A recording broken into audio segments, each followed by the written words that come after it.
भिवंडीत 5 मित्रांसह एक्स बॉयफ्रेंडने सामूहिक बलात्कार केल्याची संतापजनक घटना घडली। ब्रेकअप केल्याच्या रागातून एक्स बॉयफ्रेंडने प्रेयसीच्या हत्येचा कट रचला आणि मित्रांसह तरुणीवर एकाच रात्री 2 वेळा सामूहिक बलात्कार केला। या घटनेने भिवंडी शहरात हळहळ व्यक्त केली जात आहे। पीडित तरुणी आणि आरोपी हे दोघे काही वर्षांपासून रिलेशनशिपमध्ये होते।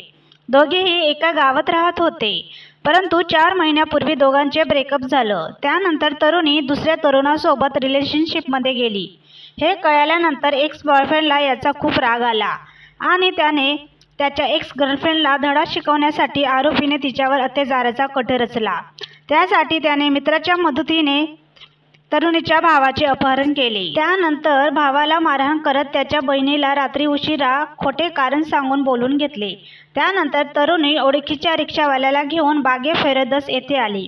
त्या ठिकाणी अगोदरच दबा धरून बसलेले आरोपींनी तरुणीसह तिचा भाऊ व रिक्षा चालक यांना मारहाण केली। तसेच तरुणीला जबरदस्तीने रिक्षामध्ये बसविले। त्यानंतर नागाव येथील जुनी नवजीवन इंग्रजी शाळेच्या पाठीमागे असलेल्या झाडाझुडपात नेऊन तिच्यावर आळीपाळीने जबरदस्तीने बलात्कार केला। इतकेच नव्हे तर नराधम तिला पुन्हा फातमा नगर येथे घेऊन गेले। तिथे असलेल्या एका पिकअप गाडीमध्ये पुन्हा तिच्यावर आळीपाळीने बलात्कार करून धमकावून पीडित तरुणी, तिचा भाऊ व रिक्षा चालक यांना सोडून पसार झाले। या घटनेनंतर भयभीत तरुणीने भिवंडी तालुका ग्रामीण पोलीस ठाण्यात धाव घेऊन आपल्याबरोबर घडलेला प्रसंग सांगितला। त्यानंतर पोलिसांनी तातडीने गुन्हा दाखल केला असून एका आरोपीस ताब्यात घेतले आहे, तसेच बाकी आरोपींचा पोलीस शोध घेत आहे।